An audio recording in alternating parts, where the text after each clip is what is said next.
I get shit done, I have fun. It's my time and I'm the one. I'm breaking through.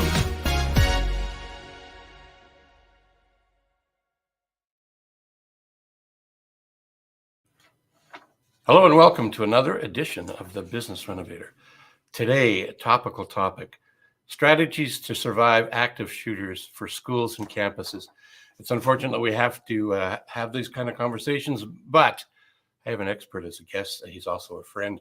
He's an author. He's an interesting dude.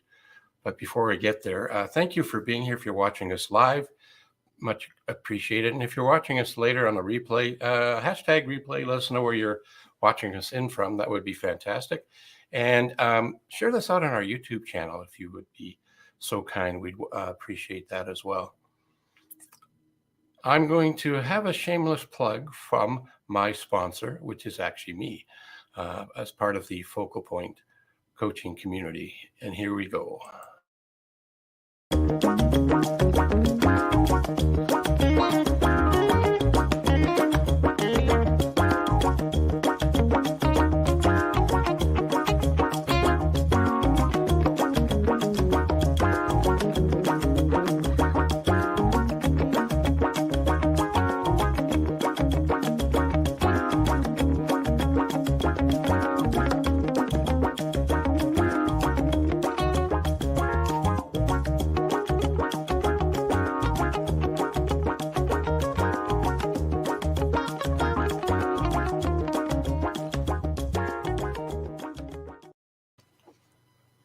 So if you're a business owner and would like to know what your business growth score is, there's a complimentary assessment that you can get. The website was on there, but I can repeat it. It's coachphil.ca.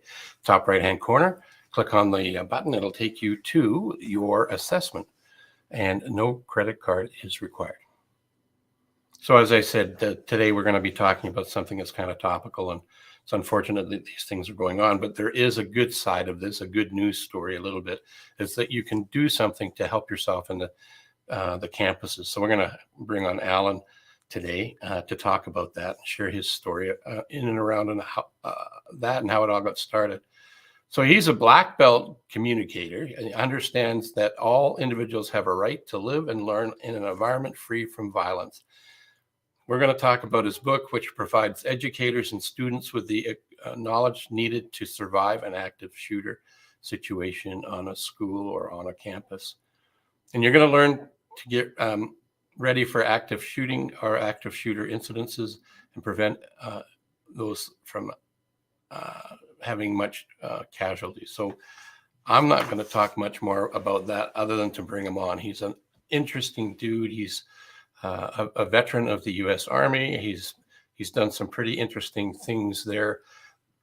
And he's the type of guy that could kick your ass, but he doesn't have to. Not in that way anyway. He's a very kind soul. Alain, welcome to the show. Thanks for having me on, Phil. It's a pleasure.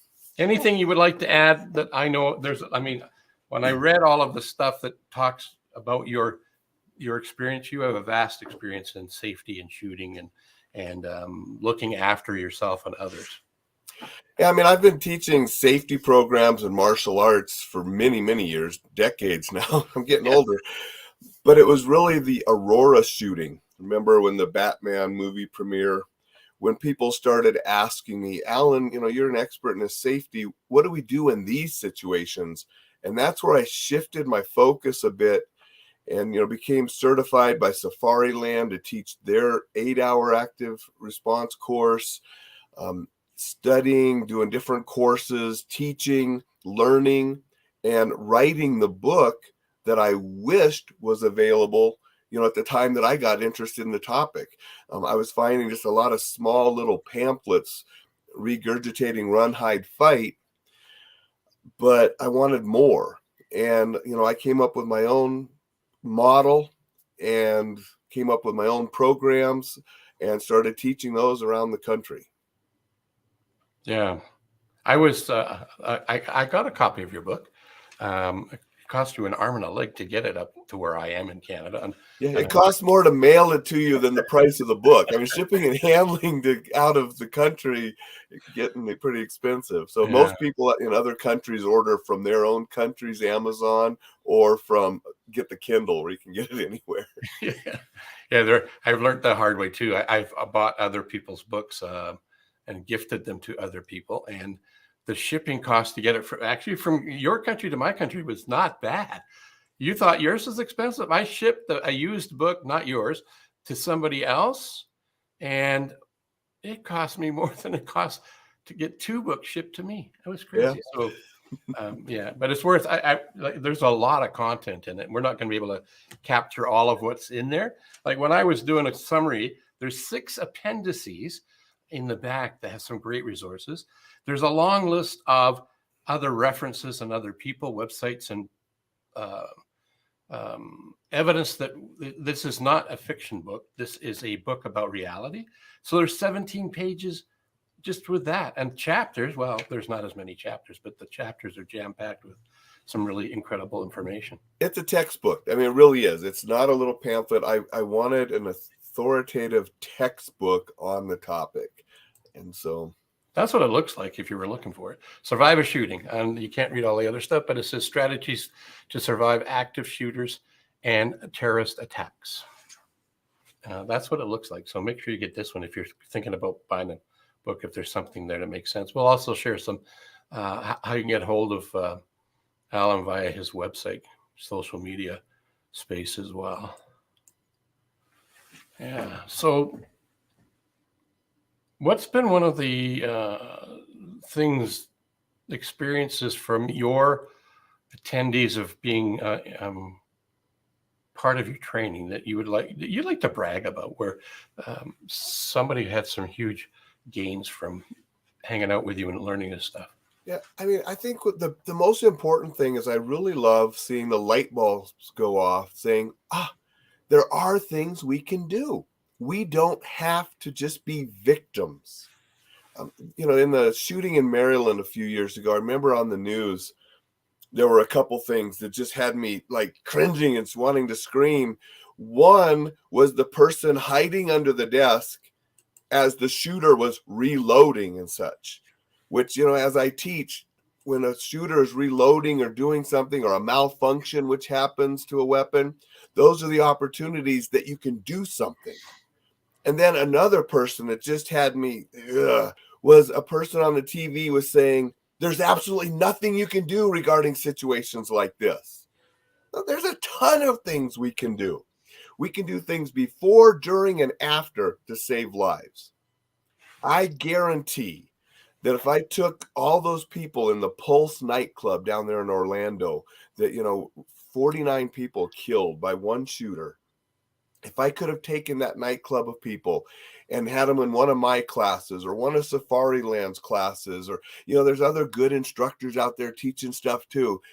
If we could have had those people take a class, 49 people would not have been killed by one person, because there were so many different opportunities for those people to do things proactively to stop the killing. Now, I can't guarantee nobody would be killed. Nobody can guarantee that. But I can say that with the knowledge that I teach and other instructors out there are teaching, we can minimize the people that are killed. And so there are things we can do to help save lives. You remind me of something a mentor of mine taught me many decades ago. I was to say years, but like you said, decades now. And it wasn't about how to survive a shooting, but some of the things that he talked about are relevant to what you're saying. So when something crappy like this shows up, there's 2 things he says people do. We either hunker down and hope, like you were saying, hiding under the desk, that something this will stop by itself, or they get proactive and do something about it. What I'm hearing you're suggesting is that there are some proactive ways that you can put yourself in a place that you can minimize the casualties that could happen in an event like this. You can. And one of the first things that we do is we try to recognize the warning signs that are often there And we get these people the help that they need before something terrible happens. We don't hear about it a lot. It does happen. I mean, school shootings, other business shootings, things have been prevented because people recognize that there's something not right with this person and cut it off. One of the ones that made national news a few years ago is when the father found the girl's diary. And in her diary, she was writing about wanting to be the first female active shooter. She wouldn't have been. There have been women. But she also wanted a bigger body count than I forget who. But the important thing is, when the father saw the diary, they got that young lady the help before she went and did something terrible. And those are the kind of things that we need to be doing. And those are part of the things I teach in the book and in my courses. How to recognize things, how to set up, a reporting system and a threat assessment team. A small organization, a threat assessment team might just be one individual. A large organization, it might be several. And then they have mental health workers, they have law enforcement, everything on speed dial. So those are all part of that team that if a potential threat is reported, they take it seriously, they investigate, and if it is a threat, they take the proper steps, whether it's law enforcement intervention, whether it's mental health intervention, a combination of the two, but they do what's necessary to save lives. And sometimes, and I also teach this, is you have to have an anonymous reporting system because some people won't report unless there's an anonymous way to do that. And then all reports are taken seriously and investigated to ensure that, a threat doesn't just get passed on or overlooked, which happens too often. And then you hear people saying after the fact, well, I knew something was wrong. Something seemed funny. Yeah, something wasn't right. Well, why didn't you do something? Mm-hmm. We can't just stay out of it these days. We have to be proactive and get these people help before something terrible happens. Now, you're in the U.S. and in Montana, right? Correct. I live in Montana. I teach all over the country, but I'm based out of Montana right now. The reason I'm in Canada, so and I know I asked about your other product. We'll talk about Reflex Protect a little bit, but and you said no, it's not available in Canada because a friend of mine was looking for something. He lives in a smaller community, and there wasn't guns involved, but still, you want to protect yourself in other ways from perpetrators coming into your home and that kind of stuff. So he's using bear spray, but the other product you have is much different than that. So what you're talking about can be deployed and is set up in all of the states in your country. Do you know? Like as far as for the Reflex Protect, I mean, that's a brand new defensive spray. It actually wasn't around when I wrote the book a couple years ago. It was because of me being the author of that book and teaching what I was teaching. When I met the founder of Reflex Protect, I said, that product is the missing piece. Because I'm teaching people, that they're not allowed to carry guns. They're in schools, colleges, hospitals, businesses, banks, different places where they're not allowed to carry a firearm. And so they're being told, run, hide, fight. But how do you fight? Then they say, well, use whatever you have. Well, when Reflex Protect came along, here's something that could be in schools, can be in hospitals, can be in the bank, and anyone could use it. I mean, you just pull the little trigger, or if you get the personal size, you put your thumb in there and press down. It shoots out a stream that when it hits the eyes, it's immediate blindingly pain and involuntary closure of the eyes. And so it gives anybody a means to defend themselves. Because remember, it's not always active shooters. It's not always a gun. We have people coming in with knives, with clubs, with different kind of things, hurting and killing people. And this gives people in schools, in hospitals, in banks, or wherever else you are, a means to defend yourself against somebody violent. One time I was asked, I said, are you saying that you're going to take this and hunt down a guy with a gun through the school corridors? No. But I am going to have that teacher barricade the door and be right beside the door in case the barricade fails. They can spray that guy on an ambush as he's coming in from the side. The same place I would teach them to use a fire extinguisher to ambush. We're not hunting with this, but it gives them, that's going to be easier for that teacher to stop somebody than trying to tackle them or use their stapler or something like that physically. Yeah. It's a deterrent, right? It's a strategy. It's It being is. proactive, right? Because It if you is. It don't gives know them that, something. It gives them something and a means to do something rather than hiding under the desk and dying. right, and being a victim. Yeah, Correct. it's interesting. I did. I've not studied the book, but I have perused it, read it, and looked at it, and some interesting things just in my own home where I could do. Not just if I had a vehicle stolen out of my uh, garage once, and about 3 or 4 years ago, and knowing what I now know about that, I could have prevented it. But I didn't know what I didn't know, and I wasn't harmed. The vehicle was taken. It was somebody that would a drug-related thing. They were looking for a vehicle to perform an act, and they were trying to be camouflaged, right? So anyway, you don't know what you don't know until something shows up. And what I'm attempting to do here is to give people an opportunity to know that in the event that if you're in a public place looking after schools and the people in the school, that there's ways, like you're saying, to be proactive. And I'm going to, by the magic of StreamYard, I'm going to bring it back up. It's going to cover my face. I know my video coach is going to give me crap for doing that, but I'll lean this way. Here you go. So now it's not covering my face. That's great. But yeah, it's true. I mean, because there are things, and one of the things we do with schools is you can harden the target some, make it less easy for a killer to get in and harm people. There's a huge lawsuit that went on with Sandy Hook, and there's lawsuits for other shootings too. But some of the things in Sandy Hook with the way they locked, the way the doors locked, the way that the killer got in, shooting the glass, getting in. There was, a film or a bullet resistance type thing to stop the glass from being broken. An absence of training. The teachers and stuff, had no training. Those are all things that were in the lawsuit that, we can do things about. We can have doors locked. We can have different ways to, make it harder for people to get in, with weapons and to do terrible things. And then when we put those systems in place, we have to use them. A lot of failures for security systems are human error because they're lazy. That was how my car was stolen. I mean, I did a security plan for a big company one time, a power company in the Midwest, and they spent a ton of money on, they had badges where everybody could do their badge to get in and do their badge when they went out. So 24/7, they should be able to know exactly who is inside that compound and who isn't. The problem was they were piggybacking. One guy would slide his badge, bunch of people would come in, and the same going out.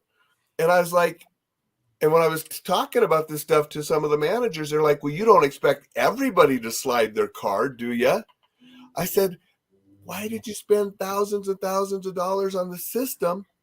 If everybody doesn't slide their card, you have no accurate data of who is inside or not. Yeah. So not a very good inventory system if it's not being used properly, is it? So, a lot of criminals get into houses to burglarize the house, unlock doors. So we don't use the systems we even have in place. And that's often, sadly, of how criminals and people, killers, get access to things, is we're not utilizing the systems that we have in place already. But we can make better systems, better ways to keep people out and monitor that and to harden the target a little bit. I like the idea of having a system. And I like the idea that you're reminding everybody, whether it be a business system or a security safety system, if you don't use the system, it's not going to work. You remind me of something when my car was stolen and the police did their thing, and they took care of me as best they could, and they went around and canvassed. But they also said, they actually drive in communities in the city that I live in, deliberately looking for garage doors that are open when they shouldn't be open. That's how mine was gone. Something happened a couple of hours earlier. It was noisy. I went and had a look, came back in the house, forgot to close the door for whatever reason. It was open all night. They were able to get into my vehicle. And guess what? The vehicle wasn't locked. in the garage. So it made it really easy for them to take. So to your point, having a system and using the system, and your Survive a Shooting textbook is really a group of systems to help people be safe in their environments, right? So they can live life out of a state of being fearful, right? Exactly. I mean, my little catchphrase is enjoy life safely. Yeah. I don't want people paranoid. If you're paranoid, you stay at home, you never go out and enjoy life. That's no way to live. No. I want people to enjoy everything that's out there to enjoy, travel, see the world, have a great time. But there are some safe habits you can do to keep yourself more safe when you're doing that. One of the biggest is increase your situational awareness. Pay attention to what's going on around you. One of the most important things to know is your Don't do this. exits. Yeah, exactly. People walk around like that. But know your exits. There's an example in the book of the nightclub fire a number of years back. Over 100 people died. Most of them of smoke inhalation. Most of them died because they bottlenecked trying to get out the front door, because that's where they came in. And most people will want to go out the way they came in, especially under stress. You don't think about anything else. And that's where they all died. A handful of people went out the kitchen door and through a back door. A lot more could have went out that way because it wasn't bottlenecked, but they just didn't think about that. They didn't realize that there were other ways out. So we always want to know our exits, whether it's a killer comes in, a fire, something else. Knowing your exits and how to escape and get to safety, very important. Yeah, we're creatures of habit, aren't we? We are. I mean, it's what it is. I mean, I'm one of, I was at Disney World this last week, and there are emergency exits all over the place. And you just got to pay it, while you're looking at all the cool stuff, waiting in the hour line to ride the 60-second ride, whatever, you look at all the cool stuff, but you notice the exits and ways out and stuff too. Well, you do now that anybody who's watched the show or read your book, because you've opened up heightened their awareness and opened up the reticular activating system to, which is just a net-like group of neurons, guys. Don't stress it. We all have one. If you just think the last time you bought a new car, did you notice all the other cars are the same as yours? That's what happens. What Alan's talking about here is situational awareness, where you're at. If you get in the habit of doing that once or twice, it'll become second nature. And when you're out and about, you'll look for ways to be safe. And another thing to look for when you're paying attention is stuff that's out of the ordinary. And that's, different from the baseline. And that's important because your baseline is important. The way people act at a Metallica concert is going to be different than the way they're acting at church. Unless you went to different churches than I attended when I was a kid. But you got to know that baseline of what's normal and not normal for where you're at. And when you see those things that are not normal to the baseline, you might want to pay a little more attention.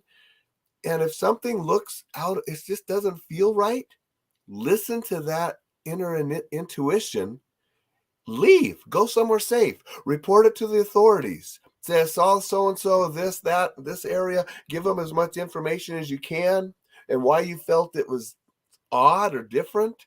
Let them go investigate it. That's their job. Mm-hmm. You get yourself to safety and go enjoy life. But if something doesn't seem right, listen to those feelings. Yeah, trust your hunches.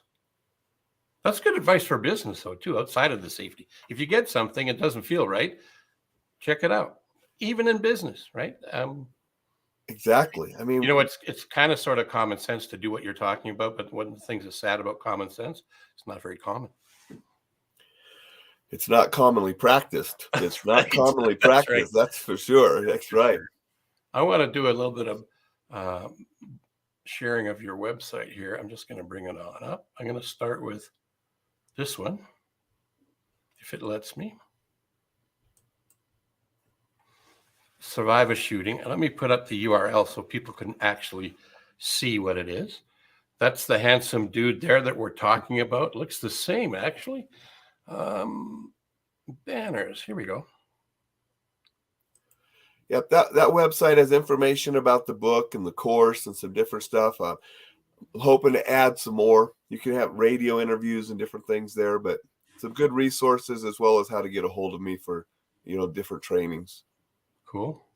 And I'm going to go to your other one. This is the one that's on the back of your screen there. This one here, Reflex Protect. Yep, go to Reflex Protect. You can find all about not just the active shooter training, but Reflex Protect training. And also, I do communication and de-escalation trainings, hopefully to prevent the violence from even starting. Because everybody's dealing with angry people, especially this last year with COVID and different things, people are getting even more angry.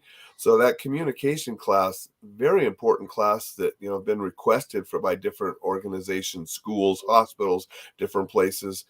And it's turning out to be what I think is the most important class. The chances of you being in an active shooter situation are much less than the chances of you getting into an argument or a person that's angry. So I want you to be able to deal with that angry person. That's super important. But I also want you to have in the back of your mind what to do in that active shooter or active threat situation too. So you'll have that plan to be able to respond proactively. A friend of mine, a fellow trainer, he used to like to say, when you got your computer and it's sitting there spinning and says file not found, that's what your brain does in an emergency. If you're in an active threat situation, an active killer, your brain doesn't know what to do. Well, my classes, my book, it gives files for your brain to find a file so it can maybe do something. It can escape, it can barricade, deny access, or if you have to, attack back with whatever you have, whether it's Reflex Protect in your hand, a fire extinguisher, or your bare hands are all you have. That's what you do. And active shooters have been stopped with pepper spray. We've had violent situations stopped with Reflex Protect, but we haven't had an active shooter stopped with Reflex Protect. But pepper spray has stopped active shooters, just like ours will. We have had people with their bare hands stop active shooters, untrained people just mobbing and tackling and stopping them. And so if others can do it, so can any of us. And that mindset, that survival mindset, that you're going to do anything you can and you're going to be the survivor, is one of the most important things that I teach at the end of my courses too, is we got to have a reason to survive. So I want everybody, right now, if you're watching this, think of your reason to survive. It could be your faith. It could be your family. I hope some of it is you, because you're not done yet. You still got things you want to do, but you got to have that reason to survive. And then you do whatever it takes to do that. Yeah, and I this is not premeditated, but I was looking at some of the banners I have that I like to reuse, and I think this one speaks to what you're talking about. So action is a way to cure the feeling of fear, right? Increase your competencies. What made me think of that was you're also a black belt martial artist, and most the ones people like you that I know that are at that level in their martial art discipline, no matter what flavor it is, can kick your ass, but they don't need to because they're so calm inside because of the martial art. Can you speak to that a little bit? Yeah, I think that's, really important. I mean, I love the Karate Kid movies, the originals with Pat Morita as Mr. Miyagi, those first 4 movies that he did. And I love that character. And in those movies, I didn't love for the martial arts action. I mean, Pat Morita wasn't really a martial artist, but the character he portrayed, just the calm, you don't fight. We don't have to fight. But there were times where he said, okay, we did have to do something. And he did. But most of the time, it was just that nice, calm persona and that's just an awesome character representing what martial arts should be, and what I've always tried to be, something like that character. Cool. Well, that kind of brings us to the end of the show already. It goes so fast, right? Wow, it does go quick, doesn't it? It does. So if you're concerned or curious, go to his sites, Reflex Protect, or survivor shooting. The contact will be, it's in the video. You can go back and get it. It will be in the show notes on the YouTube. We'll put the URL addresses there. So if you want to reach out to Alan, those will be a couple places where you can get a hold of him. I hope you've never had to actually implement it, just like a martial artist. You prepare in case of the inevitable, but you hope that never happens. That would be the same reason why I'm having this show. As you can get prepared for the awfulness of what that could be, but hope that you never have to. And I'd like to say too, Phil, with when I talk about the situational awareness, we want to increase that situational awareness. You will also notice all the good things in life. I don't want people just looking for bad things. We just open our eyes. We're aware of everything. We notice all the good things. You can't stop and smell the flowers if you don't see them in the first place. And so by being more aware, it can prepare us and give us some warning of something bad that's going to happen. But it also opens our eyes to all the good things, and we don't miss the wonderful things going on in the world. And so that's why I just want people to take care, be aware, and enjoy life safely. I think that's a great place to put stop. Can't say anything better than that. Thanks again, Alan, for being on the show and sharing a bit of your wisdom and knowledge around being a safe Phil. person. Wow. Hey, that was just really good. I hope that I never have to have that experience, but even just having his book and seeing how I can secure my home is amazing. Or if I'm going to go to a hotel, there's ways to secure it. So I appreciate his knowledge and his energy and his passion for it. And I hope you did as well. And again, if you want to get more information, you can come back, watch the replay of this, or look in the show notes. The addresses for his websites will be there. So I'd like to end every one of these episodes with this, to remind you to be wonderful, have a heightened awareness around things to be wonderful for. And the you in you represents your unique self. You are wonderful. So continue being that way and live your life safely and with optimism. Until next time, I'm Coach Phil. I get shit done, I have fun, it's my time and I'm the one. I'm breaking